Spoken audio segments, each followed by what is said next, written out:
자, 그러면 우리 타이어와 관련된 이야기 계속하면 된다, 그죠? 자, 타이어와 관련된 내용 중에서 이제 시험에 또 잘 나오는 부분들이 있습니다. 일단 그거는 또 제가 그 부분별로 또 챙겨 드릴 테니 그 보시면서 그제 보시면 중요한 거 잘 좀 체크하시면서 따라오시면 좋을 것 같습니다. 자, 이거는 잘 뭐 나오지는 않는 부분인데 호칭 치수를 나타낼 때 일단은 저압, 고압, 그러니까 높은 압력에서 사용되는 타이어 그리고 낮은 압력에서 사용되는 타이어의 호칭 방법이 조금 다릅니다. 그래서 그 호칭 방법을 이제 뭐 고압, 저압 뭐 이렇게 나타낼 때 이런 식으로 정리해 두시면 편해요. 우리 아까 휠의 뭐 치수도, 휠의 규격도 나타내는 그 약속이 있었지 않습니까? 그런 것처럼 지금 고압 타이어, 저압 타이어도 나타내는데 처음에 이제 고압 타이어를 어떻게 나타내느냐? 외경입니다. 외경 같으면은 타이어 제일 바깥 부분에 이제 지름이라고 보시면 되겠죠. 그래서 이 외경을 고압 타이어예요. 고압 타이어. 자, 이 외경을 뭘로 인치로 나타낸다. 첫 번째. 그다음에 두 번째 숫자를 나타내는 게 뭐다? 이 폭이죠. 비슷하다 그러죠. 우리 아까 휠도 지름하고 폭으로 시작했다 않습니까? 그런 개념으로 똑같이 고압 타이어 이렇게 나타내는구나. 그다음에 이제 뭐가 있다? 플라이 수가 있습니다. 이 플라이 수는 뭘 얘기하느냐? 타이어의 제일 뼈대예요. 제일 안쪽에 기초가 되는 가장 튼튼한 부분이 있습니다. 그래서 그 기초가 되는 부분을 우리 카커스라고 얘기를 할 거예요. 그래서 그 카커스의 층이에요. 그 몇 번 정도 감아서 얼마나 튼튼하게 만들었냐의 정도를 나타내거든요. 그래서 이 플라이 수가 많이 감기면 많이 감길수록 강도를 나타내는데 많이 감길수록 짝수로 감깁니다. 많이 감길수록 뭐야? 더 튼튼한 타이어다. 큰 하중에 잘 버티게 만들어진 타이어다. 이렇게 보시면 되겠습니다. 그래서 어떻게 나타낸다? 고압 타이어는 외경, 그죠? 외경, 그 다음에 폭, 그 다음에 얼마만큼 강하게 만들었는지 이런 플라이 수로 나타낸다. 이렇게 보시면 되겠고요. 자, 그럼 저압입니다. 저압은 어떻게 하느냐? 이 폭을 받아요. 아까 얘기했던 폭을 받고 그 다음에 외경이 아니라 이 내경입니다. 안쪽 지름. 안쪽 지름 이렇게 인치로 나타낸다. 이렇게 보시면 되겠고 요거 받고 내경 인치로 이렇게 나타내고 뒤에 또 뭐 플라이수는 똑같이 활용할 수 있습니다. 그래서 고압 타이어와 저압 타이어를 나타낼 때는 호칭으로 나타낼 때 이렇게 표현한다. 이렇게 보시면 되겠고요. 자, 그 다음에 이제 실제 많이 표현하는 게 이제 요 표현이다. 타이어 형상 중에서 지금 제일 현재 많이 사용하고 있는 타이어가 뭐냐? 레이디얼 타이어라는 녀석입니다. 그래서 이 레이디얼 타이어가 뭔지는 좀 형상과 관련돼서 뒤에 또 한번 설명을 드릴 거고요. 이 레이디얼 타이어가 대부분 현재 많이 사용되고 있기 때문에 이 호칭 치수와 관련돼서 가장 시험에 많이 출제가 된다. 이렇게 보시면 되겠습니다. 그래서 뭐 지금 현재 타시는 타이어 아무거나 봐도 좋을 거예요. 보면 전부 다 어떻게 중간에 이런 R자 기호가 다 들어가 있습니다. 타이어 옆면에 보시게 되면. 그래서 이 R자 기호를 중심으로 앞, 뒤에 숫자나 기호들이 뭘 나타내는지 보시면 된다라는 부분인 거예요. 그래서 타이어에서 보통 이렇게 앞에 P가 있는 경우도 있거든요. 그럼 P는 뭘 나타내는데 이 타이어가 무슨 용도로 쓰이는 타이어냐? 요걸 나타내는 겁니다. 진짜 중요합니다. 이건 진짜 정말 시험에 잘 나오는 부분인 겁니다. 자, 그 다음에 195를 뭘 나타내느냐? 보통 우리 그 지름부터 많이 줬잖아요. 뭐 타이어 지름, 바깥 지름, 뭐 안지름, 그 다음에 뭐 아까 얘기했던 것처럼 휠에서도 맞잖아요. 휠에도 먼저 바깥 림은 이제 지름, 림폭 이렇게 나갔는데 이게 저압 타이어 개념이니까 우리 저압 타이어 일반 승용에서 쓰는 건 저압 타이어 개념이거든요. 우리 폭부터 본다라고 얘기했잖아요. 아까 고압 타이어에서는 외경, 폭, 플라이수. 저압 타이어에서는 폭을 받고 그죠? 폭을 받고 내경 이래 갔잖아요. 그런 개념하고 비슷하다고 보시면 되겠습니다. 그래서 이거 P는 승용용 타이어고 그다음 195가 뭘 나타낸다? 타이어 폭을 나타내는데 요거 주의하자고요. 단위는 뭐다? 인치가 아니고 이 녀석만 뭐다? 밀리미터입니다. 밀리미터. 그래서 195mm를 나타내는구나. 이게 좀 다르죠. 그 다음에 이제 60이 뭐냐면은 편평비입니다. 편평비. 편평비가 얼마나 편평한 정도를 나타내는 요거예요.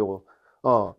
편평한 정도니까 편평비는 넓은 걸 밑에 깔고 그 다음에 높은 게 올라간다. 이렇게 공식을 쓰시면 됩니다. 타이어 폭분의 높이예요. 그래서 폭분의 높이 곱하기 100을 한 게 뭐다? 편평비고 이 타이어에서는 편평비가 얼마가 된다? 60이 된다. 이런 개념인 거예요. 그래서 요렇게 뒤에 폭 다음에 오는 거는 뭐다? 편평비를 이야기하는구나. 자, 그 다음에 R은 뭐다? 레이디얼 타이어. 이 타이어 제분들 지금 현재 쓰고 있는 거 전부 다 레이디얼 타이어인데 이 레이디얼 타이어를 나타내는 표식이구나. 이렇게 기억을 하시면 좋겠습니다. 자, 그 다음에 14가 뭘 나타낸다? 인치인데 뭘 인치인다? 뭐 어떤 인치다? 여기 타이어 안쪽에 휠이 들어가는 인치 있잖아요. 여기 휠이 들어간 인치. 그러니까 타이어의 내경이라고 보시면 돼요. 타이어의 내경에 휠이 들어가니까 휠의 외경, 타이어 입장에서는 내경이죠. 안쪽 지름이 되는 거고요. 휠의 입장에서는 뭐가 된다? 바깥쪽이 되니까 휠에서는 림의 직경 이렇게 표현할 수 있다는 겁니다. 직경은 바깥쪽, 외경하고 같은 어렵다 그죠? 내경은 안쪽 지름이에요. 외경은 바깥쪽 지름이에요. 그리고 직경은 지름을 그냥 나타내는 용어다라고 보시면 되겠습니다. 그래서 림의 직경이라는 얘기는 림 자체, 휠에 있는 림 자체의 외경을 또 나타낸다라고 보시면 되겠습니다. 이거는 이제 우리 그거 할 때 있잖아요. 베개랑 할 때 실린더의 블록 입장에서 봤을 때 내경이지 않습니까? 그리고 피스톤 입장에서는 외경이 되고 뭐 그런 개념. 반경은 반지름을 나타낸다. 이런 용어들 나올 때마다 그때그때 잘 정리를 하셔가지고 헷갈리시지 않게 보시면 좋을 것 같아요. 그래서 왜 제가 이런 말씀을 드리느냐? 틀린 용어로 잘 나와요. 뭐라고 하느냐? 타이어에 원래 내경을 써야 되잖아요. 타이어에 뭐라고 쓴다? 외경이라고 쓸 수도 있고요. 아니면 지름, 직경 이렇게 쓰면 틀린 얘기라는 거죠. 혹은 림 같은 경우는 휠의 개념으로 봐야 되잖아요. 휠에서는 바깥 뚫려있기 때문에 직경 이렇게 표현할 수 있다는 부분인 거죠. 그래서 림의 직경이라고 하든지 아니면 타이어의 내경이라고 하든지 이래야지 맞는 표현이 된다는 겁니다. 이거 틀린 선지로 정말 잘 나오니까 잘 기억을 해두시고요. 요것도 특유의 또 단위는 이전처럼 인치를 쓴다라고 보시면 되겠습니다. 그래서 이렇게 정리를 해주시면 되고, 자, 그 다음에 85는 뭐다? 하중 지수입니다. 이 타이어가 얼마만큼의 무게를 견딜 수 있는지 정도의 지수예요. 그래서 이 지수에 해당되는 무게가 따로 있습니다. 그래서 하중 지수라는 것이 있고, 그 다음에 H는 뭐다? 속도의 기호예요. 그래서 타이어가 얼마의 속도까지 견딜 수 있는지 그 임계 속도를 나타내는 역시 기호입니다. 그래서 하중 지수, 속도, 기호 이렇게까지 해서 요 세트가 정말 시험에 잘 나왔다. 나오고, 그래서 요거에 대해서는 반드시 잘 정리를 해두실 필요가 있다. 딴 거 다 몰라도 되는데, 다 몰라야 되는데 보다 요 호칭치수, 레이디얼 타이어 호칭치수는 정말 중요한 겁니다. 그래서 잘 기억을 해두시고, 이건 참고로 변별력에서 혹시나 나올 수 있지 않을까 해서요. 심심해서 저는 그 자동차 관련된 거 볼 때는 좀 딴짓을 많이 해요. 자동차 그거 관련돼서 좀 엉뚱하게 잘 보는데, 승용차 타고 가다가 한 번씩 버스 보면은 신호 대기 중에 버스 보면 버스 서 있잖아요. 그럼 타이어 규격을 봐요. 자기가 관심 있는 것만 보는 것처럼. 그래서 보면은 이렇게 규격이 박혀 있더라고요. 그래서 뭐지라고 찾아보니까 대형차는 또 이렇게 나타내더라고요. 그냥 딱 간단하게 하죠. 12R 22.5라고 돼 있더라고요. 그 12가 뭔데? 타이어 폭. 그다음보다 R은 레이디얼 타이어 나타내는 거고, 22.5는 안에 휠이 얼마짜리인지 인치로 들어가 있다. 이런 개념이더라고요. 그래서 이렇게 대형차는 간단하게 나타낼 수도 있다. 참고로 알아두시면 이게 맥이다. 진짜 중요하다. 자, 그 다음에 이제 형상별로 튜브가 없는 타이어가 지금 대부분이죠. 튜브가 없어요. 근데 우리 자전거 타이어가 보면 어떻게 되어 있느냐, 특수 제작한 하누스 타이어 이런 거 말고, 요즘 나오는 타이어 말고 좀 과거에 보면은 타이어가 자전거 타이어가 바깥에 있고요. 그리고 안에 튜브가 따로 있어요. 고무가 이중으로 되어 있죠. 그래서 외부에서 어느 정도 찔려도 안에 튜브만 살아 있으면, 타이어가 상처를 입더라도 튜브만 멀쩡하면 어떻게 한다? 타이어가 펑크가 안 나요. 자전거 타이어 같은 게 펑크가 잘 안 났거든요. 그 이유가 뭐다? 튜브와 타이어를 따로 같이 이중으로 해가 썼기 때문에 그게 가능하다는 부분이었고, 자동차도 옛날에 이렇게 이중으로 썼었거든요. 그래서 타이어가 있으면 안에 튜브가 또 따로 있었거든요. 그때는 이제 펑크가 잘 안 나겠죠.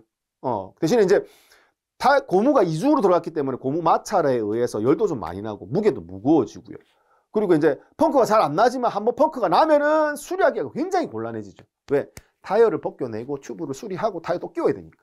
엄청나게 번거롭다는 겁니다. 그래서 그런 부분에 대해서 단점을 보완하기 위해서 나중에 튜브를 없애버리자.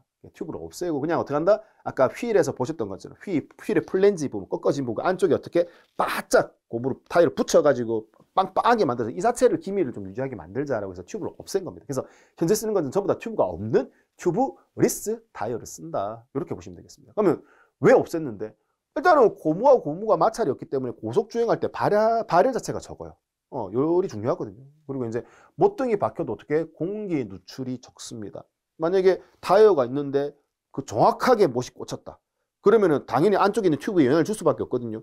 그럼 튜브는 어떻게 된다? 타이어의 보호를 받고 있기 때문에 튜브를 그렇게 강하게 안 만든단 말이에요.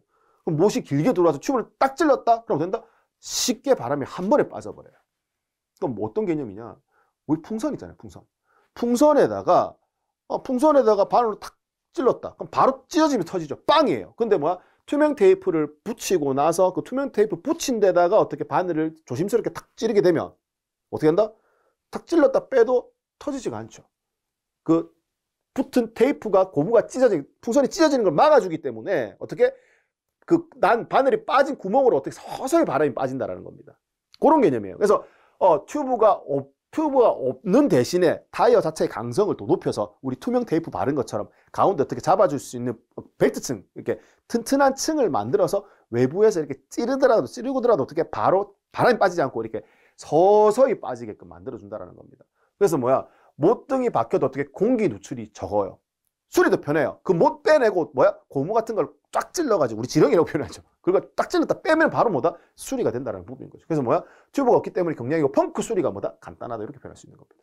배울 거 없어요. 그냥 튜브가 있을 때 없을 때 어떻게 다르겠다 그거 한 번만 이해하시면 된다는 겁니다. 단점 뭘까요? 다 좋지는 않겠죠. 유리 조각 등에 의해 손상되면 수리가 곤란하다. 즉 무슨 말이야? 뾰족한 거에 대해서는 얘 빼고 어떻게 고무 같은 거 탁 메꿔놓으면 되는데 길게 절상된 거예요. 길게. 조금 유리 조각 같은 길게 딱 찍혔다? 그럼 답이 없어요. 그리고 우리 연석 있잖아요. 인도하고 차도하고 구분해 놓기 위해서 이렇게 길게 연석 같은 거 세워 놓잖아요. 연석 이렇게 세워가지고 이렇게 돌 모양으로 띄엄띄엄 세워 놓잖아요. 여기에 이제 타이어가 탁 찍혀가지고 찢어지게 되면 길게 절상될 거기 때문에 답이 없어요. 아무리 새 타이어라도 교환할 수밖에 없다라는 부분인 거예요. 그런 부분. 자, 그 다음에 림이 변형되어 타이어와의 밀착이 불량하면 어떻게 된다? 답이 없는 거예요. 아까 얘기했잖아요. 제가 그림 형상 간단히 그리면은 아까 이게 플랜지 부분이 꺾인 부분이 있고 요게 이제 림인 거잖아요. 림 있고 여기 플랜지 부분 꺾인 부분이 있었죠. 요렇게 휠이 내려가면 타이어 어떻게 요렇게 밀착이 돼서 설치가 된댔잖아요. 요렇게 이런 식으로. 이렇게 밀착이 돼서 오늘 그림이 좀 되네요. 자, 이렇게 설치가 된다는 부분인 거죠. 그래서 여기가 만약에 외부의 충격에서 림이 변형됐다 그럼 공기가 새버리기 시작하면 답이 없다라는 거죠.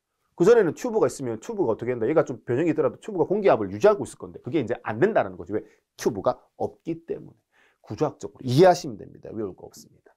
자, 그 다음에 이제 레이디얼 타이어. 지금 현재 제일 많이 쓴댔잖아요. 그 레이디얼 타이어가 뭐냐라는 겁니다. 그 레이디얼 타이어가 뭐가 틀린데 레이디얼 타이어 나오기 전에 타이어가 보통 타이어. 이걸 뭐라고 하느냐? 바이어스 타이어라고 얘기를 합니다. 그러면 보통 타이어하고 레이디얼 타이어하고 차이점이 뭔데? 딱 봐요. 딱 보니까 이런 점이 다른 것 같은데요. 자, 제일 뼈대가 되는 층이 있습니다. 자, 뼈대, 뿌리가 되는 층은 아까 뭐라고요? 카커스라고 했습니다. 이 카커스 되는 층에 코드가 바이어스, 보통 타이어 이렇게 사선으로 들어가 있습니다. 사선. 이렇게 대각선으로. 사선으로 들어가 있고 아까 튜브를 없앤 대신에 타이어 강성을 좀 높일 필요성이 있댔죠. 그래서 얘는 뭘 넣느냐? 브레이커 층이라는 걸 넣어요. 그래서 브레이크 층을 쌓아가지고 브레이크 층은 그렇게 두껍게 안 쌓습니다. 이렇게 한 층으로 쌓아가지고 어떻게 하냐? 이 카커스 코드와 반대 방향으로 이렇게 대각선 방향으로 이렇게 층을 올린다는 개념이에요. 그래서 위에서 봤을 때 이런 식으로 X자로 이렇게 되는 겁니다. 얘는. 요게 이제 보통 타이어, 바이어스 타이어라고 하면. 레이디얼 타이어는요. 카커스 층을 일단 이렇게 가로로 집어넣어요. 플라이 층을 이렇게 가로로 강성을 높이게끔 만듭니다. 그러고 어떻게 하느냐? 벨트 층이라고 여러 겹이에요. 이 층 하나 또 이 층 하나 여러 겹으로 쌓아 올린다는 얘기인 거죠. 그래서 이렇게 하게 되면은 분명히 보통 타이어보다, 즉 바이어스 타이어보다 레이디얼 타이어가 훨씬 더 두툼해지고 강성이 좀 높게 가능하다는 거. 그리고 강성이 높긴 대신에 어떻게 높은 대신에 옆으로도 어떻게 좀 넓게 만들 수 있다라고. 광폭으로도 가능하다는 개념인 거죠. 그래서 그렇게 접지력을 좋고 튼튼하게 만들어 놓은 타이어를 뭐라고 하느냐? 레이디얼 타이어라고 얘기를 한다. 지금 보시는 것처럼 이 카커스, 맨 뼈대가 되는 층이 이렇게 가로로 나 있다라는 개념인 거죠. 뭐와 지금 이렇게 벨트 층하고 이런 식으로 구성이 되었다라고 보시면 되겠습니다. 그래서 이게 뭐다? 레이디얼 타이어. 현재는 전부 다 이런 레이디얼 타이어를 쓰기 때문에 옆에 아까 보신 것처럼 기호가 아까 옆에 R자가 박혀 있다라는 부분이었던 거죠. 그거예요, 그거. 그래서 타이어 아까 얘기했죠. 승용형 타이어, 그다음에 포, 그다음에 편편비, 그다음에 R 뒤에는 뭐다? 타이어 타이어 내경이 뭔데? 휠이니까 림의 직경, 하중지수, 속도기호. 이거 무조건 외워야 된다. 진짜 중요한 거다라고 얘기했던 부분인 거죠. 그럼 이런 레이디얼 타이어를 쓰면 어떤 점이 좋냐는 거예요. 아까 방금 얘기했던 것처럼. 접지 면적이 커질 수 있다는 얘기예요. 강하게 만들었기 때문에. 그리고 하중에 의한 트레드 변형이 적다. 하중을 가하더라도 트레드가 뭔데? 형상에 대해서 좀 보고 와야겠네요. 이것부터 간단하게 얘기합시다. 요거부터 하자. 자, 지금 보시면 이렇게 휠이 들어가 있습니다. 이렇게 휠이 들어가 있다고. 이렇게 휠이 들어가 있는데 휠이 아까 에어 밸브가 있댔죠. 공기를 넣는 밸브가 있습니다. 거기에 이제 이렇게 닿는 부분 안쪽에 요걸 이제 림이라고 얘기한댔죠. 림. 요걸 진짜 림이라고 얘기를 하고요. 자, 그다음 플랜지라고 꺾여서 올라간댔죠. 이 부분 이제 플랜지라고 이렇게 이온이 이렇게 형성이 되어 있는데 타이어 이렇게 안쪽에 조립이 되잖아요. 그래서 공기압이 딱 들어가게 되면 이렇게 바깥으로 계속 이렇게 힘을 빵빵하게 받을 거예요. 전체적으로 힘을 빵빵하게 받고 이렇게 전체적으로 벌어지려고 할 때 누가 림이 어떻게 림의 플랜지 부분이 벌어지지 않게 꽉 막고 있는 겁니다. 그러면 타이어 이 부분도 어떻게 한다? 엄청나게 어떻게 하중을 많이 받겠죠. 이 부분을 버티고 있으니까. 그래서 이 부분은 어떻게 굉장히 좀 두껍게 만들어줄 필요성이 있다라고요. 휠하고 닿는 부분이니까. 그래서 이렇게 두껍게 만든 부분을 뭐라고 하느냐? 비드라고 합니다. 비드. 막 떨면 비드. 미안해요. 뭐 외우시라고요. 그래서 이 비드에는 이렇게 구멍이 또 이렇게 점점 같은 게 뚫려 있는데 그 이유가 피아노 강성 같은 와이어를 감아놨습니다. 왜? 하중 타이어 공기압이 엄청나게 나갈 거기 때문에 힘을 많이 받을 거거든요. 그래서 이렇게 와이어 같은 것들을 둥그랗게 싸가지고 힘을 굉장히 많이 받을 수 있게끔 만들어놨습니다. 그래서 여기에 가운데 피아노 강성 같은 비드 와이어가 들어가 있습니다. 비드 와이어. 자, 그 다음에 이제 타이어의 제일 안에 골격이 되는 뼈대가 있댔죠. 그 뼈대를 뭐라고 한다? 카커스. 자동차 카커스. 뼈대입니다. 뼈대. 자, 그 다음에 뭐야? 제일 바깥에서 어떻게 노면과 닿는 부분 있잖아요. 노면과 직접 닿는 부분. 그걸 뭐라고 한다? 트레드. 자, 그 다음에 이제 이 트레드 모양이 왕관 비슷하게 생겼나요? 그래서 이걸 우리 크라운이라고 얘기도 합니다. 크라운이라는 용어는 잘 안 써요. 일단 트레드라는 용어로 좀 알아두시면 좋겠고. 자, 그러면 아까 얘기했잖아요. 이 트레드 직접 닿는 부분에 만약에 외부에서 바늘 같은 게 뭐 뾰족한 몸 같은 게 찔렸다? 한 방에 터지면 안 된댔잖아요. 그래서 안쪽에 뭐 강한 층을 하나 덧대기 위해서 카커스, 뼈대와 트레드 사이에 뭐 지면과 닿는 부분에 이렇게 두터운 층, 이걸 뭐라고 한다? 브레이커라고 얘기하죠. 브레이커. 이게 이제 바이어스 타이어고 레이디얼 타이어면 여기에 뭐가 들어간다? 아까 벨트 층이 여러 개 들어간다 했죠. 그런 개념인 겁니다. 자, 그 다음에 이제 아까 호칭 치수가 들어가 있었죠. 뭐 R, 뭐 레이디얼 타이어, 뭐 이렇게 박혀 있는 거. 이 부분, 옆부분의 벽, 이걸 뭐라고 한다? 사이드 월이라고 합니다. 사이드 월. 그래서 주행하다가 노면에 충격을 받으면 된다? 사이드 월이 이렇게 밴딩하죠. 바깥으로 굽어졌다 들어오면서 어떻게 한다? 완충 역할을 일부 해줄 수 있다는 부분인 겁니다. 그래서 굴신 운동이라고 하면서 어느 정도 타이어에서도 충격 흡수를 일부 할 수 있다. 공기 완충 개념인 거죠. 자, 그 다음에 노면과 닿는 부분, 사이드월 중간에 이렇게 어깨 같은 부분 있나요? 맞아요. 어깨 개념에서 숄더라고 이야기를 합니다. 그래서 타이어의 명칭과 관련돼서는 이 정도만 알아두시면 돼요. 그러면 이제 우리 뭐 구성에 대해서 얘기한다, 뭐 설명을 한다, 이러면 충분히 이해를 하시면서 따라오실 수 있다라는 부분인 거예요. 자, 시험에 제일 잘 나오는 부분이 카커스 부분이 잘 나오더라고요. 카커스. 그 다음에 이제 이 비드 부분도 요즘 좀 한 번씩 나오기 시작하고. 그래서 그 특징에 이제 실제 휠과 닿는 부분, 이걸 비드라고 얘기를 하고, 비드 와이가 들어가서 강성을 좀 높일 필요성이 있다는 부분. 그리고 이제 카커스는 뼈대가 된다. 직접 노면과 닿는 부분, 트레드는 이런 홈이 들어가 있죠. 이렇게 홈이 들어가 있어가지고 여러 가지 기능들을 할 수 있거든요. 그래서 트레드 홈 개념. 그 다음에 호칭 치수가 적혀 있는 옆부분을 사이드월, 그 사이 어깨 부분을 뭐라고 한다? 숄더라고 이야기를 한다. 이 정도 용어를 보시고 나서 다시 앞으로 가서 얘기를 해볼까요? 자, 요거였죠. 자, 접지 면적이 크고 하중에 의한 트레드의 변형이 적다. 무거워요. 무거워서 막 눌렀을 때 타이어 자체가 강하기 때문에 어떻게 한다? 그 트레드, 그 깊이 홈이 박혀 있는 그 부분도 어떻게 한다? 튼튼하게 만들어졌다는 얘기예요. 그래서 무겁게 눌러도 트레드, 그 접지되는 부분에 변형이 적다. 그 얘기인 겁니다. 자, 선회할 때 옆방향의 힘을 받아도 변형이 적다. 타이어 자체가 강하다 보니까 횡력이에요. 구르는데 옆방향의 힘을 받더라도 어떻게 한다? 이렇게 눌러지는 힘 자체도 어떻게 훨씬 더 작다는 개념이에요. 튼튼하게 만들었으니까. 자, 타이어 단면의 편평률입니다. 그래서 이렇게 단면의 편평률을 이렇게 표현할 수 있거든요. 우리 뭐 지구본에서 얘기하는 편평률 뭐 이런 개념이에요. 그래서 편평 비하고는 조금 다른 개념인 겁니다. 편평률을 넓게 한다는 얘기는 이렇게 폭을 넓게 할 수 있다. 단면의 편평률을 크게 할 수 있다. 당연히 아까 강성을 강하게 했기 때문에 더 넓게 설계할 수 있다. 그 얘기인 거죠. 자, 로드 홀딩이 향상되며 스탠딩 웨이브 현상이 일어나지 않는다. 로드 홀딩이라는 얘기는 뭐냐면 바퀴가 주행하면서 노면에 얼마만큼 잘 붙어 있냐 이 개념인 거예요. 주행하다가 어떻게 된다? 막 노면에 충격을 받아요. 충격을 받더라도 어떻게 많이 뜨지 않고 바닥에 딱 붙어가지고 안착하면서 달리면 제일 좋다라는 개념인 거죠. 그래서 바닥에 얼마만큼 잘 붙어가지고 안착해서 달릴 수 있는 개념이 뭐다? 로드 홀딩의 개념이다라고 보시면 되겠습니다. 그래서 이건 넓고 무겁게 만들었기 때문에 이렇게 로드 홀딩이 상대적으로 좀 좋다라고 보시면 되겠습니다. 자, 그 다음에 뭐가 있다? 스탠딩 웨이브 현상이라는 게 있습니다. 자, 스탠딩 웨이브는 뭔데? 요거예요.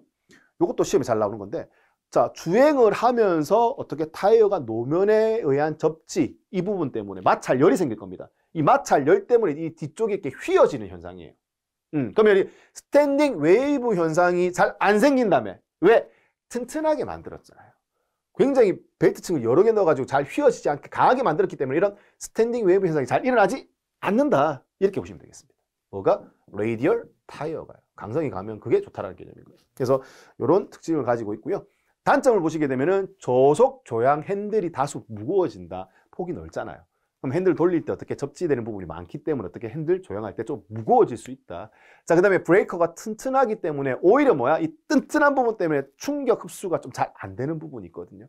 말랑말랑하면 어떻게 되는데 좀 변형은 좀 생기지만 어떻게 충격 흡수는 좀 할 수 있거든요. 근데 딱딱하기 때문에 변형은 잘 안 생기지만 뭐야? 이 충격이 좀 위쪽으로 올라올 수 있다는 특징을 가지고 있습니다. 그래서 다 좋을 수는 없으니까 그런 장단점을 가지고 있다. 뭐가? 레이디얼 타이어가 그렇다라고 가르치면 되겠습니다. 자, 아까 바이어스 타이어, 보통 타이어라고 말씀드렸죠. 보통 타이어 같은 경우는 이런 식으로 만들어진다라고 얘기를 했고요. 카커스의 코드를 어떻게 사선 방향으로, 아까 대각선 방향으로 한다라는 특징을 가지고 있었습니다. 그렇게 보시면 되겠고. 자, 그 다음에 편평 타이어라고 해서 폭을 굉장히 넓게 가져가는 거죠. 폭을 넓게 가져가는 이유는 뭐 때문이겠어요? 접지력을 굉장히 넓혀가지고 주행하면서 선회할 때 어떻게 최대한 이렇게 옆방향으로 미끄러지지 않게끔 접지력을 높이기 위해서 이렇게 많이 활용을 한다. 대신에 이제 폭이 넓어지게 되면 높이가 좀 낮아지는 경향이 있죠. 높이가 낮아지고 폭이 넓어지게 되면 접지력은 높아지지만 완충할 수 있는 그 효과는 오히려 떨어진다고 봐야 되겠죠. 그래서 그런 특징을 가지고 있는 게 편평 타이어다. 자, 그 다음에 런 플랫 타이어라고 해서요. 주행 중에 혹시나 어떻게 펑크가 날 조건이 됐다? 그래도 어떻게 한 방에 확 빠지거나 어떻게 주저앉지 않게끔 고무를 좀 강하게 만들어요. 그래서 공기압이 0 압력이 아예 제로, 게이지압이 제로가 됐을 때 이렇게 일반 타이어는 왁 휘어져가지고 어떻게 휠이 바로 거의 지면과 고무층만 두고 이렇게 닿게 돼 있는데 런플랫 타이어는 바람이 빠지더라도 어떻게 고무층 자체가 두껍기 때문에 그걸 어떻게 스스로 무게를 지탱할 수 있게끔 이렇게 만들어 놓은 걸 우리 뭐라고 한다? 런 플랫 타이어라고 얘기를 합니다. 그래서 이런 특수 용도로 만들어진 타이어도 참고로 있다라는 정도만 봐두시면 되겠습니다. 자, 그 다음에 이제 스노우 타이어도 이게 특수 용도로 만들어 놓은 거죠. 뭔데? 눈길을 달릴 때. 트레드 보세요. 와, 어마어마하게 깊이 파놨죠. 이렇게 깊이 파놓은 이유는 눈길에서 주행할 때 어떻게 눈을 많이 움켜쥐면서 달릴 수 있게끔 만들어 놓은 겁니다. 그래서 우리 일반 타이어에서는 이 역할을 하기 위해서 어떻게 한다? 일반 타이어에 뭐? 체인을 씌우잖아요. 체인을 씌워서 체인 사이를 깊게 만들어서 눈을 좀 잘 움켜쥐고 달릴 수 있게끔 만들어 놓는 겁니다. 근데 우리 체인 칠 때 엄청나게 번거롭지 않습니까? 그래서 겨울철에 뭐 강원도나 이럴 때는 눈이 거의 뭐 매일 오니까 그럴 때 이런 특수 타이어를 끼워놓고 주행하는 것도 나쁘지 않다라는 부분인 겁니다. 그러면 이런 스노우 타이어 같은 경우는 깊게 파져 있기 때문에 제동성이 우수하겠죠. 서서히 달리면서 제동할 때 어떻게 움켜쥐면서 달리기 좋으니까 뭐 제동하기도 좋고, 그 다음에 견인력도 큰 힘을 가지고도 구동하기도 좋아요. 그리고 이제 따로 뭐 체인을 탈부착할 필요성이 없다라는 거죠. 자, 이제 주의할 점이에요. 급제동하면 안 된다. 왜? 이거는 저속용으로 구동력 크게 눈길을 뭐 이동하는 용도로 만들어졌지 일반 아스팔트 도로에서 고속으로 주행하거나 브레이크를 밟는다든지 이런 용도로 만들어진 게 아니거든요. 이 상태에서 급 브레이크를 밟는다고 하면 이 트레드가 어떻게 굉장히 홈이 높게 파져 있기 때문에 트레드가 무너져요. 무너지기 때문에 마모도 엄청나게 빨라지고, 그렇기 때문에 급 출발한다든지 급 제동하기에는 어떻게 적합하지 않은 타입입니다. 그냥 눈길에서 적합하다고 보시면 되겠습니다. 그래서 출발할 때는 급 출발해서 트레드 무너지면 안 되니까 천천히 회전력을 전달할 필요성이 있다. 그리고 이제 경사지를 주행할 때는 서행하고 스노우 타이어가 50% 얘가 이제 한 반 이상 마모됐다 그러면 그 역할을 못 한다고 보셔야 돼요. 그래서 어떻게 그때는 다시 체인을 병용해서 써줘야 된다는 개념인 겁니다. 그리고 이제 이 같은 경우는 아까 천천히 출발하는 이유가 구동바퀴에 걸리는 하중을 좀 크게 가져가기 위해서 천천히 출발한다. 이런 정도로 만들어진 게 뭐다? 스노우 타이어입니다. 그리고 이제 아까 말씀드린 것처럼 타이어 이런 구조가 있다. 구조에서 좀 제일 중요한 부분에 해당되는 게 아까 뭐 카카스 있었지만 실제 노면과 닿는 부분을 뭐라고 한다? 우리 트레드라고 얘기를 한다. 트레드. 그래서 트레드는 노면과 직접 접촉을 한다. 그리고 내부의 카커스와 브레이크를 보호하고 내마멸성이 두꺼운 고무층으로 일반적으로 만들어진다는 부분인 겁니다. 그래서 보시는 것처럼 트레드 안쪽에 브레이크가 있고 그 다음에 뼈대가 되는 카커스층이 있다. 노면과 닿는 부분을 기준으로 했을 때 그렇게 표현할 수 있다는 거죠. 자, 트레드가 편마모가 된다. 이 노면과 닿는 부분이 편마모가 된다. 어떤 식으로 편마모가 될 수 있을까요? 자, 공기압이 낮아. 공기압이 낮아지면 어떻게 된다? 이렇게 아래쪽의 입장에서 보면 타이어가 원래는 이렇게 빵빵하게 서 있어야 되는데 이렇게 빵빵하게 서 있어야 되죠. 이런 식으로 서 있어야 되겠죠. 그럼 반대로 공기압이 많아. 공기압이 많으면 이쪽 부분이 제일 튀어나오겠죠. 공기압이 많은 상태에서 주행하면 오히려 가운데 부분만 편마모 일어나요. 근데 반대로 공기압이 작아. 그럼 어떻게 된다? 이런 식으로 타이어가 이런 식으로 됩니다. 그래서 양쪽 모서리가 마모가 된다고요. 그래서 공기압이 부족한 상태가 되면은 양쪽 모서리가 마모가 되고 공기압이 많은 상태에서 주행하면 어떻게 된다? 가운데 부분이 오히려 마모가 좀 이루어진다라고 보시면 되겠습니다. 자, 그다음에 이제 우리 뒤에 이제 전차륜 얼라이먼트라고 해서 조향장치 할 때 얘기할 거예요. 우리 자동차 바퀴 앞바퀴를 예를 들어서 두 개가 우리 정면에서 봤을 때는 차량이 정면에서 봤을 때 타이어가 이렇게 수직으로 서 있을 것 같지만 실제 안 그렇다고요. 이렇게 바깥으로 약간 벌어지기도 위가 벌어지기도 하고 위가 모이기도 해요. 이거 우리 캠버라고 얘기할 건데 위가 벌어지는 것을 플러스 캠버, 위가 모이는 것을 마이너스 캠버라고 할 겁니다. 그러면 플러스 캠버를 주게 되면 타이어 바깥쪽이 이렇게 누워있는 개념이기 때문에 바깥쪽 이렇게 주행이 되는 거예요. 그럼 된다? 바깥쪽에 편마모 일어나겠죠. 그래서 플러스 캠버를 주게 되면 바깥쪽 편마모 일어나고 마이너스 캠버를 주게 되면 이렇게 회전하는 거니까 어느 쪽으로? 안쪽으로 편마모 일어날 수 있다는 겁니다. 그래서 캠버를 어느 쪽으로 주는? 그럼 타이어 편마모 일어나는데 왜 캠버를 주냐고요? 그죠? 그럼 뒤에서 얘기합시다. 그럼 뒤에서 얘기하자고요. 이유가 있게 주겠죠. 그래서 이렇게 캠버를 줬을 때 어떻게 된다? 이런 편마모가 될 수 있다는 부분인 겁니다. 플러스 캠버는 바깥쪽, 마이너스 캠버는 어느 쪽? 이렇게 되니까 안쪽. 뒤에서 이제 얼라이먼트 하면서 편마모 얘기할 때 그때 또 타이어에서 배웠던 내용으로 연계해서 같이 기억을 하시면 되겠다라는 부분인 겁니다. 자, 그러면 이제 트레드 패턴이라는 게 들어간다는 얘기인 겁니다. 그럼 트레드에서 패턴이라고 해서 이렇게 무늬가 여러 가지 들어가는데 이런 패턴이 왜 필요하냐는 거예요. 이게 무늬별로 들어가는 이유가 있다라는 부분인 거죠. 그래서 제일 처음에 이제 패턴 나와 있는 게 보면 리브 패턴이라는 녀석이 나옵니다. 자, 이 리브 패턴은 지금 보시는 것처럼 자동차가 지나갔어요. 노면을 밟고 지나갔을 때 생기는 자국을 보고 이렇게 얘기할 수 있다라고 생각하시면 됩니다. 아니면 타이어 뭐 생긴 형상 자체 세워놓고 형상 자체가 이렇게 생겼다라고 봐도 된다라는 부분인 거죠. 이렇게 생긴 형상이 밟고 지나갔을 때 이런 마크가 생길 거니까. 자, 근데 이렇게 세로로 이렇게 홈이 파져 있는 형상을 우리 뭐라고 한다? 리브라고 이야기를 합니다. 자, 그 다음에 지나갔을 때 이렇게 가로 모양이죠. 가로로 이렇게 홈이 파져 있는 형상을 우리 러그 패턴이라고 얘기를 하거든요. 그러면 이제 이 리브 패턴을 했을 때의 장점과 러그 패턴을 했을 때의 장점이 좀 다르다라는 부분인 겁니다. 뭐가 다른데? 자, 이렇게 리브 패턴을 하게 되면요. 이렇게 세로로 홈이 파져 있다라는 얘기는 요 아래쪽 부분이 이렇게 홈이 파져 있다라고도 얘기할 수 있다라는 겁니다. 자, 그러면은 여기 만약에 물 위를 주행을 한다? 그러면 수막이라고 하죠. 물이 위를 지나갈 때 이렇게 중간중간 홈이 파져 있는 부분이 물의 층을 깨는데 도움이 되고 그다음에 배수라고 하잖아요. 물을 좀 잘 빠질 수 있게끔 도움을 줄 수 있다는 부분인 겁니다. 그에 반해서 러그 패턴 이 녀석 보면 밋밋하게 닿는 부분 있잖아요. 그럼 만약에 물위층에 밋밋하게 닿는 부분이 올라가 있다. 그러면 어떻게? 물을 배수하기가 좋지 않다라는 부분인 겁니다. 그래서 무리를 주행할 때 그 수막 현상에 대해서는 어떻게 한다? 이 리브 패턴이 훨씬 더 우수하다, 성능이. 그렇게 보시면 되겠고요. 자, 그 다음에 이렇게 횡 방향이에요. 역방향에 대한 미끄럼이 힘이 작용이 돼서 이렇게 역방향으로 미끄러지는 거에 대한 저항성은 얘가 훨씬 더 뛰어날 수밖에 없다라는 부분인 겁니다. 만약에 밋밋한 상태에서 밀리게 되면 전체적으로 한번 밀리면 이렇게 쭉 밀려가는 성향이 있지만 중간중간에 홈이 있어서 어떻게 트레드 이 부분적으로 얘가 누우면서 어떻게 저항할 수 있는 특징을 가질 수 있거든요.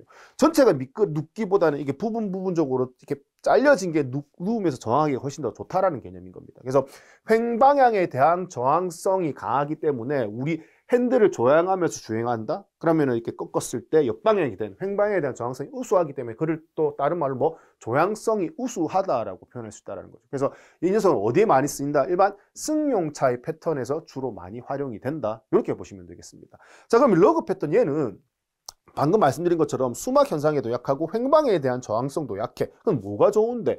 만약에 자동차가 앞으로 굴러가려고 할 때 속도를 줄이려고 할 때 이렇게 움켜쥐고 이렇게 끌으면서 주행할 수 있는 성향이 있기 때문에 막 구르려고 하는 구동력, 그 다음에 속도를 줄이는 뭐 제동 성능 이런 것들이 상대적으로 우수할 수밖에 없다라는 부분인 겁니다. 그리고 뭐 비포장 도로를 주행을 할 때 도로 노면이 상황이 좋지 않아. 그럴 때 어떻게 굴러갈 때 움켜쥐고 굴러갈 수 있기 때문에 바퀴가 미끄러지지 않고 제대로 굴러갈 수 있다라는 부분인 겁니다. 그래서 얘는 어디 뭐 덤프 트럭이나 버스 이런 데 훨씬 더 잘 활용이 될 수 있다라는 부분인 거죠. 그래서 요 두 녀석을 비교를 해서 맞는 거 틀린 거 내용 고르는 문제의 선지가 자주 출제가 되니까 요 부분 잘 좀 기억을 해주시면 좋겠습니다. 리브러그 이 용어에 대해서 잘 기억을 해 두셔야 해요.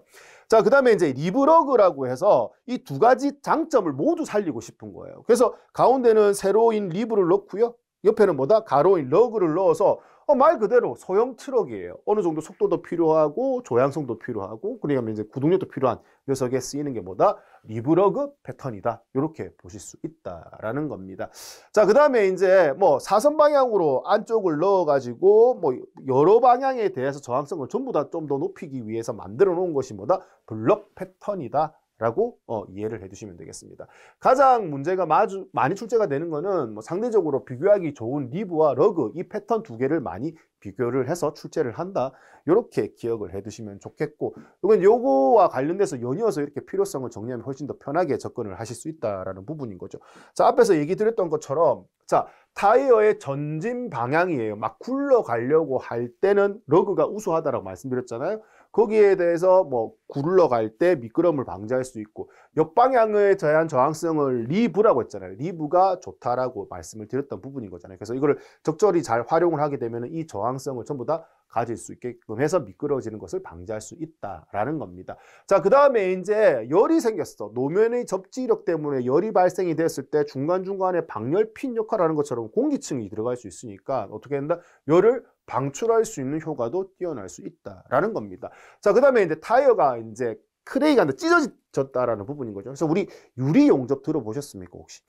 주행하다가 유리에다가 돌을 맞아서 이제 금이 딱 갔는데 이게 시간이 지나면서 금이 점점 확대가 된다라는 부분인 거죠. 그래서 맞았을 때 조그말 때 양쪽에 이제 동그란 스팟 같은 걸 찍어갖고 더 이상 확대되지 않게끔 하는 효과를 줄 수 있다는 겁니다. 마찬가지로 타이어 한 면에 이렇게 홈이 생겼는데 이게 뭐 리브 패턴 볼까요? 요렇게 리브가 있는데 여기 만약 살짝 찢어졌어. 근데 어떻게 더 확산되다가 이거 홈 이상은 어떻게 넘어갈 수 없다라는 부분인 겁니다. 그래서 절상등이 더 확산되는 것을 어떻게 트레드 부에서 막을 수 있다라는 부분이에요. 패턴의 홈 때문에. 뭐 그런 개념인 거고요. 자, 그 다음에 구동력 선의 성능은 우리 앞에서 말씀드린 거 A번과 거의 비슷한 개념으로 용어만 좀 바꿔서 설명이 되었다. 요렇게 기억을 해두시면 되겠습니다. 그래서 트레드 패턴이 왜 필요한지와 관련된 내용은 이제 패턴의 종류와 함께 묶어서 같이 정리를 해두시면 되겠다라는 겁니다. 자, 앞에서 했던 얘기인 겁니다. 타이어의 이제 명칭에서 뭐 비드, 카커스, 브레이커, 사이드월과 관련돼서 키워드가 되는 단어들을 좀 기억을 좀 해두시면 좋겠다라는 거죠. 자주 출제되는 부분이니까요. 그래서 이제 우리 비드가 뭔데? 자, 비드는 아까 말씀드렸지만 그 타이어와 타이어 중에서도 휠과 림과 직접 닿는 부분이고 이 닿는 부분에 의해서 공기압을 유지할 수 있다라는 부분입니다. 그리고 비드 와이어라고 해서 뭐 비드 선이라고도 얘기를 할 수 있죠. 이 강선을 집어넣어 가지고 어떻게 타이어 압력이 바깥으로 하중이 가해질 때 타이어를 좀 지지할 수 있게끔 강하게 견딜 수 있게끔 해주는 게 비드다라는 부분인 거죠. 자, 그다음에 카커스 핵심 키워드가 뭐다? 뼈대라는 부분에 대해서 반드시 좀 기억을 해두시면 좋겠다. 중요합니다. 그래서 시험에 자주 출제되기 때문에 한 번 더 정리를 해드리는 거다. 브레이커는 어디와 어디 사이? 트레드와 뼈대인 카커스 요 사이의 층을 우리 뭐라고 한다? 브레이커라고 얘기를 하게 되고요. 그럼 코드 벨트로 구성이 되어서 타이어 강성을 높이는 데 도움을 줄 수 있다. 그리고 뾰족한 것들이 찔렸을 때 타이어가 찢어지지 않게끔 딱 지지할 수 있는 그 역할을 해준다라고 보시면 된다라는 거죠. 그리고 이제 사이드 월에는 이제 우리 호칭 치수가 일반적으로 표기가 되어 있고요. 굴신입니다. 굴신은 이제 늘었다, 줄었다, 굽혔다, 폈다 하는 운동을 하면서도 어떻게 충격을 흡수할 수 있는 게 뭐다? 사이드 월의 특징이다라는 부분인 겁니다. 그래서 이거는 반드시 명칭과 관련돼서 잘 기억을 해 두셔야 되고 시험에 자주 출제되는 부분이다라고 보시면 되겠습니다. 자, 그 다음에 나오는 것이 타이어의 평형입니다. 평형. 자, 타이어의 평형이 왜 중요하냐? 타이어 역시도 뭐야? 이렇게 고속으로 돌아가는 회전체지 않습니까? 회전체이기 때문에 위아래 좌우 밸런스가 정말 좋아야 된다고요. 근데 타이어 입장에서 위아래 밸런스가 안 맞으면 어떻게 되느냐? 이래 되는 겁니다. 지금 보시는 것처럼 정적 평형이라고 합니다. 정적 평형. 자, 가만히 있었을 때 여기 하나의 포인트, 무게 중심이 여기 가운데 있으면서 돌아가야 정상인데 한쪽 끝이 이렇게 치우친 거예요. 무게 중심. 그러니까 원의 중심에서 가운데 있어야 되는데 가운데 있어야 중심이 바깥으로 좀 튕겨 나갔습니다. 그럼 얘가 고속으로 회전이 되면서 어떻게 된다? 1번은 가운데 있을 거고 1번은 아래쪽에 있기 때문에 내려왔을 때 어떻게 위아래 상하 운동이 일어나게끔 만드는 겁니다. 위아래 자체의 가운데 위아래로 반지름의 반영을 봤을 때 여기와 여기에 무게 중심이 맞지 않은 거예요. 그럼 어떤 거는 가운데에 무게 중심이 있을 거고 어떤 부분은 끝에 있다는 얘기예요. 그럼 가운데 있을 때는 멀쩡하게 돌아가다가 그 다음에 끝부분이 돌아오면 원심력 때문에 갑자기 힘이 바깥으로 많이 받는다는 얘기죠. 그래서 받고 올라가고 되니까 어떻게 한다? 타이어가 주행하면서 이렇게 될 수 있다는 거죠. 이게 뭐가 안 맞아서? 정적 평형, 즉 위아래 밸런스가 안 맞아서 생기는 거. 그래서 이렇게 불평형이 돼서 꿀렁꿀렁거리는 걸 뭐라고 하느냐? 트램핑이라고 얘기합니다. 트램핑. 네, 트램핑. 자, 그 다음에 동적 평형이 있습니다. 동적 평형은 자 이렇게 축에 타이어가 있어. 그럼 어떻게 수직으로 딱 서가지고 어떻게 반듯하게 돌아야지만 앞에서 봤을 때 흔들림이 없겠죠. 좌우로 돌아가는 게 없겠죠. 근데 동적으로 평형이 안 맞으면 좌우 안 맞으면 어떻게 돌아가면서 이렇게 흔들릴 수 있다고요. 축을 기준으로 돌아갈 때. 그래서 이 축을 기준으로 돌아갈 때 이렇게 흔들려 가지고 어떻게 평형이 안 맞아서 일어나는 진동을 뭐라고 하느냐? 심이라고 합니다. 심이. 그래서 이 심이를 측정하기 위해서는 여기 다이얼 게이지만 딱 꽂으면 뭐야? 이거 얼마만큼 흔들려서 얘를 미는지 알 수 있거든요. 그래서 이런 동적 불평형을 뭐라고 한다? 심이라고 하고, 심이가 일어나면 어떻게 돼? 좌우 밸런스가 안 맞기 때문에 이렇게 떨림 현상이 생긴다고, 타이어가. 다다다다 떨리면서 주행이 될 수 있다는 부분인 겁니다. 그래서 얘는 왜 중요하냐? 얘는 왜 중요하냐? 어떨 때 중요하느냐? 타이어를 교체할 때. 즉 우리 휠을 계속 쓰는 거잖아요. 지금도 다시 말씀드리지만 휠은 외부에서 물리적으로 큰 사고가 나지 않은 이상은 뭐야? 휠은 교환할 일이 거의 없습니다.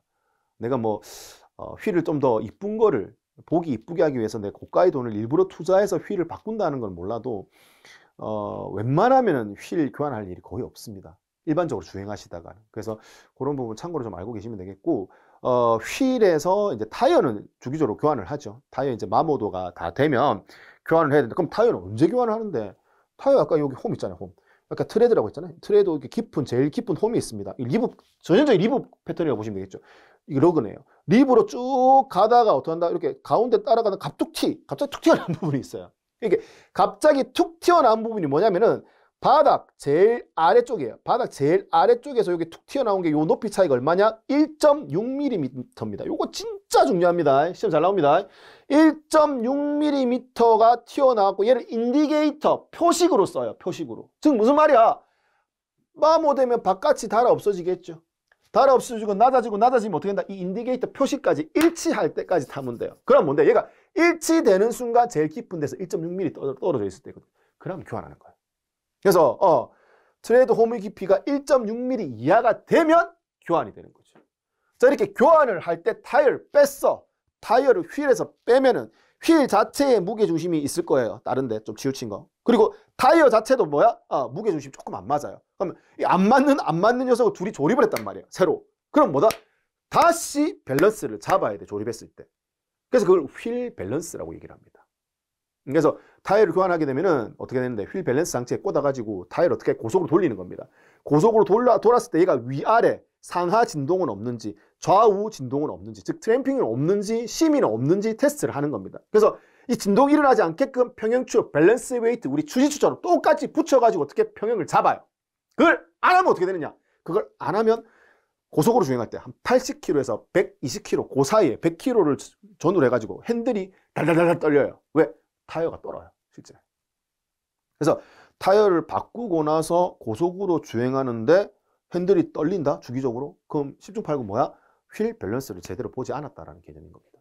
그래서 그 휠 밸런스를 봐서 정적, 동적, 불평형을 잘 잡아서 제대로 밸런스를 보게 되면은 고속으로 주행하더라도 이렇게 떨림이 없다. 그렇게 이해를 하시면 되겠습니다. 그래서 요거는 그런 용도로 이해하시면 되겠죠. 자, 타이어 관련된 얘기 몇 가지만 더 해보죠. 아까 요건 얘기했었죠. 제일 중요한 거 요건 얘기했었습니다. 트레드 홈의 깊이가 얼마? 1.6mm 인디게이터 이하가 되면 어떻게 한다? 교환을 해줘야 된다라는 부분이고요. 타이어 하나 자체가 견딜 수 있는 인계 온도가 보통 120에서 130도씨 정도 되는 겁니다. 그래서 이 온도보다 높아지게 되면 어떻게 한다? 굉장히 열화가 되어서 주행하면서 스탠딩 웨이브 아까 얘기했던 것처럼 마찰 열애에서 뒤에서 휘어지는 그런 이상현상 때문에 타이어가 갑자기 터지는 경우도 있거든요. 그래서 이런 온도가 넘지 않게끔 유지할 필요성이 있다는 부분인 겁니다. 자, 그 다음에 타이어를 주기적으로 위치 교환을 하시면 좋다라는 부분인 거예요. 특히 이제 우리 FF 방식 같은 경우 앞에 엔진이 있고 앞바퀴가 구르잖아요. 그럼 앞바퀴는 구르는 용도로도 쓰고 마찰이 좀 심하겠죠. 미끄러지기도 하니까. 구르는 용도로 쓰고 핸들 돌리면 뭐야? 조향하는 용도로도 쓰죠. 그러면 조향할 때도 이렇게 비비면서 마찰을 일으키면서 조향하잖아요.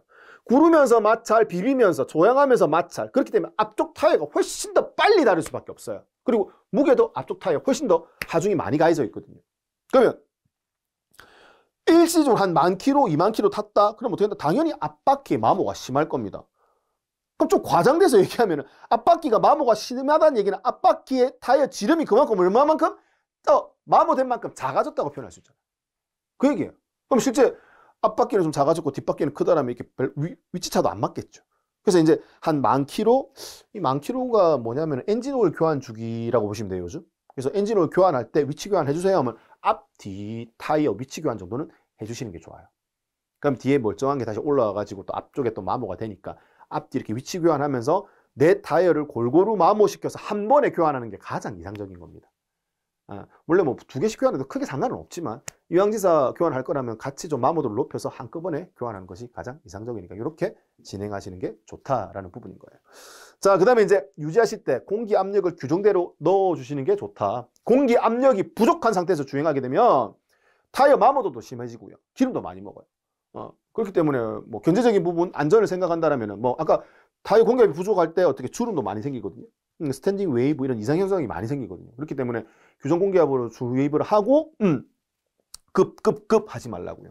급출발, 급정비, 급정지, 급선회 이런 것들은 타이어의 마모도를 굉장히 높이는 원인이 되니까 이건 하지 말자 이런 개념인 겁니다. 자, 그 다음에 이제 앞바퀴 휠 얼라이먼트를 정확히 조정해라. 아까 얘기했던 대표적인 캠버죠. 위가 벌어진 것을 정의 캠버, 모인 것을 V 캠버라고 한다 했습니다. 이거 조정 잘못하면 어떻게 편마모 좀 심하게 일어날 수 있거든요. 그래서 이런 것들 조절 잘 하고 요거 이하되면은 교환해줘라. 위험할 수 있으니까. 그런 개념인 겁니다. 자, 그 다음에 이제 요것도 중요합니다. 타이어에서 발생되는 이상 현상 앞에서 한번 간단하게 설명을 드렸죠. 제일 첫 번째가 뭐예요? 스탠딩 웨이브 현상입니다. 접지되는 부분에 마찰 열 때문에 뒤에 이렇게 주름이 간다고요. 이 주름이 가는 이유는 뭐 때문에 타이어 자체의 재질을 연한 거 썼을 때 혹은 뭐야 공기압이 좀 부족할 때 살이 좀 빠지면 주름이 많이 가잖아요.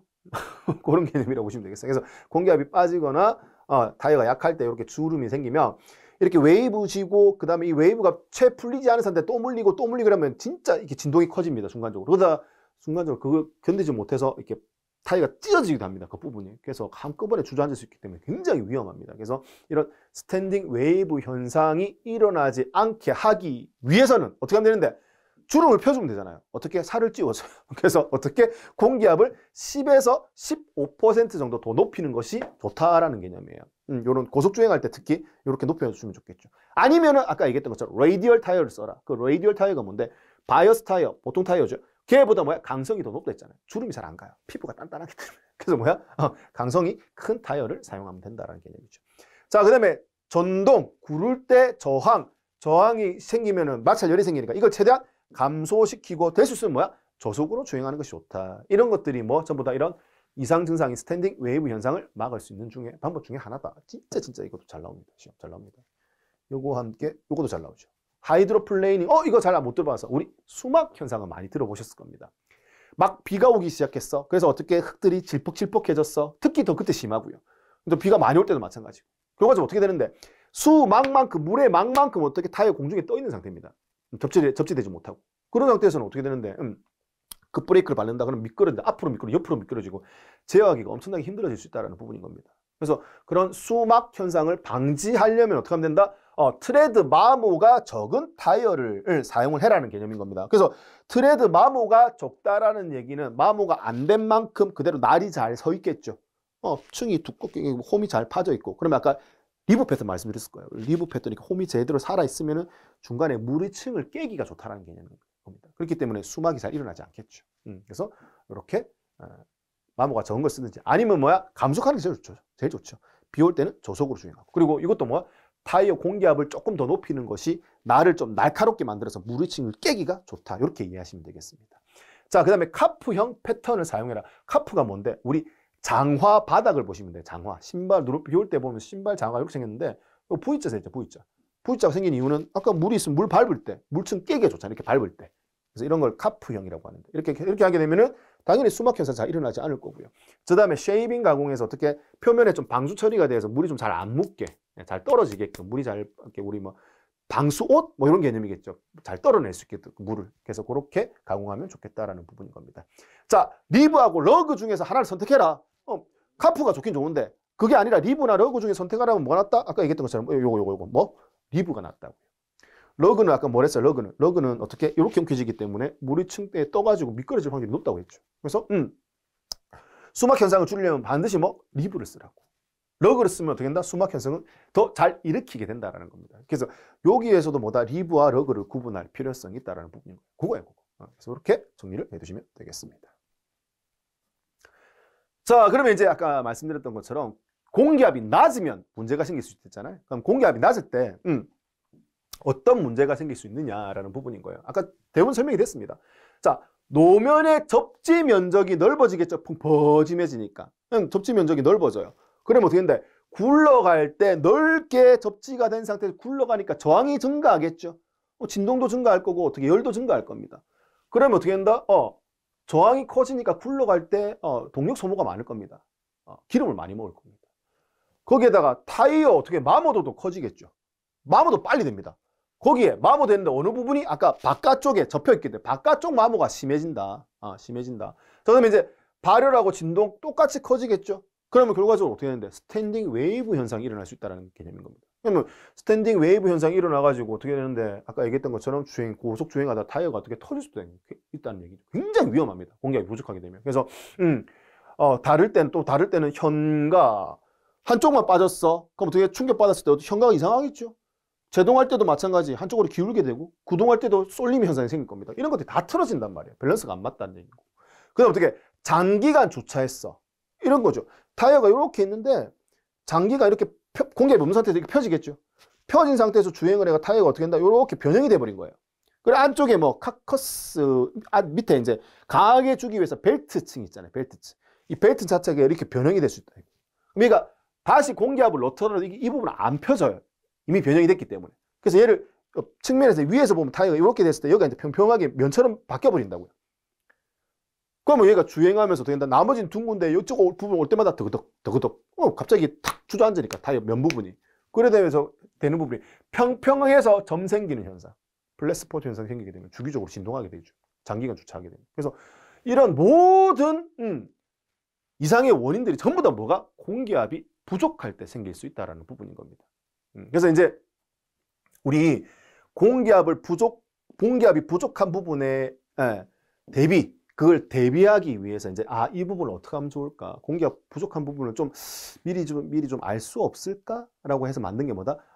타이어 공기압 시스템에도 뭘 집어넣자? 전자 제어 시스템을 접목하자 이렇게 되는 겁니다. 그래서 타이어 공기압 자체의 경보 장치를 만들어 가지고 이거를 전자 제어화 하겠다라고 되는 거죠. 그러면 전자 제어라 하면 기본적으로 세 가지가 들어와 있다. 맞죠? 센서, CU, 액추에이터. 그러면 센서를 뭘로 쓸 건데 타이어 공기압이 높다 낮다로 쓰면 되잖아요. 그래서 우리 아까 들어갔던 에어 밸브 들어가는데 안쪽에다가 일반적으로 압력 센서를 다는 겁니다. 압력 센서를 달아가지고 타이어가 굴러갈 때 어떻게 한다? 압력을 측정하면 되죠. 근데 타이어가 굴러갈 때 센서가 안쪽에 설치가 되고 막 구르기 때문에 전기 배선으로 어떻게 전원을 공급할 수 없어요. 그래서 우리 건전지 형태로 안쪽에 집어넣죠. 그럼 어떻게 건전지를 주기적으로 교환을 해줘야 되잖아요. 교환을 해줘야 되는데 만만치가 않죠. 교환해 주기가. 하려면 어떻게 타이어 벗겨내야 되니까. 그래서 이걸 될 수 있으면 좀 수명을 길게 가져가고 싶어. 그래서 어떻게 하는데 평소에는 전원을 넣지 않아요. 멈춰져 있을 때는. 전원을 넣지 않다가 원심력이 가해질 때만 어떻게 한다? 전원이 들어가게끔 하는 겁니다. 우리 애들이 갖고 오는 요요 아시죠? 요요 건전지라고 보시면 힘을 약하게 했을 때 불이 안 들어오다가 세게 탁 줘가지고 강하게 줘서 원심력이 가해질 때 많이 가해질 때 불이 쫙 들어오는 요요 봤을 겁니다. 똑같은 원리예요. 그래서 타이어가 어떻게 돌아가지고 속도가 시속 한 20km m/h 이상 되면 그때부터 어떻게 전원이 돌아와서 압력을 측정을 하는 겁니다. 그럼 굉장히 오래 쓸 수 있겠죠, 전원을. 그래서 압력을 센싱을 해서 그 다음에 휠 가까운 데 덮고 있는 휀다 있잖아요. 휀다. 앞 뒷 휀다 쪽에 무선으로 신호를 받는 리시버가 있습니다. 그래서 압력 센서가 활성화가 되어서 압력을 보내준 무선으로 어떻게 리시버가 이 신호를 받아서 이 신호를 바탕으로 어떻게 한다? CU로 보내주는 거죠. 그 CU가 뭔데?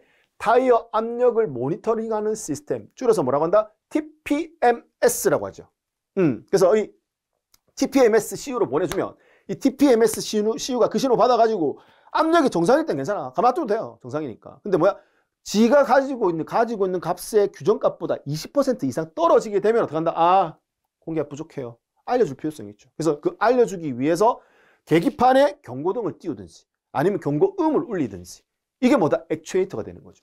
그래서 계기판에 경고등, 경고음 이게 뭐가 된다? 액추에이터가 되는 겁니다. 그래서 센서는 압력 센서, 그 다음에 CU는 TPMS CU, 그 다음에 액추에이터는 뭐다? 계기판에 경고등 혹은 경고음으로 활용을 하면 되는다. 그 시스템이 뭐다? TPMS라는 시스템인 겁니다. 그래서 이렇게 활용을 하게 되면은 정상적인 공급압을 유지해서 주행 및 제동의 안정성을 계속 확보할 수 있습니다. 자, 그 다음에 승차감 향상시킬 수 있죠. 공기압을 항상 일정하게 유지할 수 있으니까. 그 다음에 이제 소음도 절감할 수 있고 편안한 조향 성능도 확보할 수 있습니다. 앞에 공기압이 부족했을 때 가진 단점들 전부 다 보완할 수 있다고 보시면 되겠죠. 그 얘기예요. 그래서 타이어 수명 연장, 연비도 향상될 수 있고요. 타이어 규정 공기압이 얼마? 80% 이하가 되면 경고등 및 경고음을 가동하게 돼 있다라는 부분인 겁니다. 자, 그러면 이제 얘 같은 경우는 아까 이런 구성 요소로 이루어져 있는데 얘가 저가형하고 이렇게 보급형하고 고급형하고 조금 나눠져 있어요. 그러니까 일반 지금 승용차에는 전부 다 접목이 되게끔 되어 있거든요. 무조건 접목시켜서 생산을 해야 되는데 저가형 같은 경우 이렇게 경고등 하나만 쓴다는 개념인 거죠. 그래서 타이어 4개 중에서 하나만 공기압이 부족해도 이렇게 경고등을 띄우게 된다. 그러면 운전자 입장에서 떴으니까 점검하게 되겠죠. 그런 개념이고 고가형 같은 경우는 뭐야? 정확하게 어느 타이어의 위치, 어느 위치에 있는 타이어가 공기압이 부족한지 딱 디테일하게 알려준다는 개념인 거죠. 그럼 뭐야? 압력 센서의 위치도 알아야겠죠. 이게 운전석 앞이야, 동순석 앞이야. 그럼 센서의 위치를 파악하기 위해서 필요한 게 뭐다? 이니시에이터라는 게 들어갑니다. 그래서 고급형에서 타이어 위치까지 알려주기 위한 장치로 이런 이니시에이터라는 걸 써서 TPMS 구성 요소가 전부 다 마무리가 될 수 있다라는 부분인 거죠. 그럼 이렇게 모든 전자제어 시스템이 TPMS 이렇게 만들고 나니까 이제 뭐가 문제인 거예요? 공기압이 과거에는 그냥 모르고 다녔죠. 왜? 육안으로 봤을 때 거의 70% 이상 빠져야지 규정보다 한 30% 정도 남았을 때 뭐야? 좀 눈썰미가 좋은 사람들이 바람이 빠졌나? 느끼거든요. 그런데 그전에 그렇게 모르고 다녔었거든요. 근데 이제 지금은 20%만 부족해도 바로 공기압 경고등이 들어와요. 거기에다가 이제 겨울철 되면 공기가 수축되거든요. 그럼 겨울철만 되면 또 추운 겨울에 아침에 시동 걸었을 때 TPMS 경고등이 들어올 수 있다는 얘기인 거죠. 공기압이 부족해서. 그러면 이제 불안하죠. 몰랐을 때는 그냥 다녔는데 그냥 간극히 다녔던 거죠. 위험한지도 모르고 다녔는데 이제 위험하다고 경고등을 뜨니까 이제 그게 계속 신경 쓰이는 거죠. 근데 이제 지금 정비업소 갈 형편도 안 되고 주말이에요. 다 문 닫아 있고 그렇다고 1년에 5번, 4번 부를 수 있는 출동 서비스 불러서 바람을 넣자니 또 아까운 거죠. 그럴 때 이제 우리 뭐가 있다? 자동차 뒤에 요새는 스페어 타이어 대신에 이제 요게 들어가 있죠. 공기압을 넣고 그 다음에 펑크가 났을 때 일시적으로 메꿀 수 있는 액체 같은 게 들어가 있거든요. 그래서 이거는 이제 펑크 수리용 키트라고 해서 거기에 들어가면 이 공기 압축 압력을 넣을 수 있는 펌프가 들어가 있어요. 그래서 요거를 이제 우리 스페어 타이어 있는 자리에서 찾으시면 요게 그대로 들어가 있거든요. 요거 이용하시면 너무 좋아요. 그래서 보시면 여기 뒷면에 시가잭 전원이 있거든요. 시가잭 줄 풀어가지고 시가잭 전원을 꽂아가지고요. 이제 작동을 시키는데 얘는 이제 전기로 돌아가는 거죠. 발전기 에너지가 필요하니까 시동을 걸어놓고 하는 게 좋아요. 배터리 전원만으로 얘 돌리기엔 용량이 좀 전원이 부족하거든요. 그래서 시동을 걸어놓고 창문을 내려가지고 좀 선이 좀 길게 있어요. 그래서 문을 닫고 해야 되니까 창문 속으로 이제 어떻게 하느냐? 선을 넘겨가지고 시가체 전원을 넣고요. 그래 이제 요거를 각 타이어마다 돌아가면서 공기압을 넣을 수 있거든요. 근데 내 차량에 공기압이 얼마만큼 넣어야 되는지 모르겠다. 그럼 뭐야? 운전석 도어를 여세요. 운전석 도어를 열면은 이게 뒷도어예요. 뒷도어 측면에 보면 이렇게 스티커가 붙어 있는 경우도 있고요. 아니 뭐야? 이렇게 비필려 내려가는 경우에 이렇게 스티커가 붙어 있는 경우도 있다라는 겁니다. 보시게 되면은 뭐야? 앞쪽죠. 앞쪽과 뒤쪽의 공기압을 다르게 넣어줘야 됩니다. 왜? 앞쪽은 뭔데? 앞쪽은 FF 방식에서 엔진과 변속기 무게가 굉장히 편중대가 무겁다라고 말씀드렸잖아요. 그래서 앞쪽에는 공기압을 더 넣어주고 상대적으로 가벼운 어떻게 뒤쪽은 공기압을 좀 가볍게 가져간다라는 작게 갖고 간다라는 겁니다. 그리고 뭐야? 휠이 인치수에 따라 다르다는 거죠. 그래서 지금 보시면은 위에 두 개는 뭐야? R 뒤에가 뭐야? 휠 인치수라고 했죠. 16인치, 17인치짜리가 있고 18인치, 19인치마다 뭐다? 타이어 공기압도 달라요. 그래서 요거에 맞춰가지고 내 차량의 타이어의 앞 타이어인지 뒷 타이어인지 그리고 내 차량의 휠이 똑같은 차량에도 뭐 16, 17, 18, 19 다 들어갈 수 있다는 얘기인 거잖아요. 그래서 그 인치수에 맞춰가지고 공기압을 넣을 필요가 있다라고요. 그래서 TPMS 경고등 들어오면 이거 딱 꺼내가지고 어떡한다? 에어, 아까 그 밸브 있잖아요. 에어 밸브에 조립해갖고, 우리 공기, 자전거 타에 공기압 넣듯이 이렇게 쭉 넣어가지고, 여기 전원 딱 키면은, 여기 압력 들어오면, 그 밸브 딱 물리는 순간 전원이 들어와요. 전원이 들어오고, 이 버튼 딱 누르는 순간 펌프가 돌아가지고 공기압을 넣는 거예요. 근데 펌프 자체 용량이 좀 작기 때문에 좀 시간을 좀 두고 기다려야지 조금씩 타거든요. 그러면 공기압 게이지를 보고 내가 원하는 만큼 찼으면은 끄면 되는 겁니다. 그리고 작동하다 보면 내가 원하는 것보다 더 많이 들어갈 수 있잖아요. 그러면 마이너스 버튼 탁 눌러가지고 쭉 뺄 수도 있고요. 그래서 요거를 한번 활용을 안 해보셨으면 요것도 한번 활용해 보시면서 TPMS 경고등과 관련된 내용을 이렇게 대비를 하시면 되겠습니다. 뭐 차량을 이제 앞으로 전문적으로 다루는 일을 하실 거니까, 뭐 운전을 하시든 뭐 정비를 하시든 그런 일을 하실 거니까, 그런 부분에서는 요거와 관련돼서는 한 번도 안 해보셨다라면 미리 한번 해보시는 게 좋다라는 부분인 거예요. 면접할 때 구두 질문으로 나올 수 있는 확률도 있거든요. 그래서 공기압과 관련된 거, 엔진 오일 이런 거 가장 항상 일상 점검과 관련된 거지 않습니까? 그래서 그런 부분은 반드시 한번 몸으로 직접 해보는 필요성이 있다라는 겁니다. 직접 내가 해보고 설명하는 것과 해보지 않고 그냥 수업으로만 듣고 상상해서 설명하는 것과는 괴리감이 좀 있거든요. 그래서 그런 부분은 좀 맞춰가지고 미리미리 준비를 좀 해보시는 게 좋지 않나라고 해서 내용을 정리를 해봤습니다. 자, 그럼 여기까지 해가지고 휠과 타이어와 관련된 부분도 마무리가 되었고요. 그럼 조금 쉬셨다가 우리 그 마인드맵이죠. 마인드맵 보면서 내용 한번 더 간단하게 정리를 해드리고 문제풀이 계속 이어나가도록 하겠습니다. 자, 수고하셨습니다. 좀 이따 뵙겠습니다.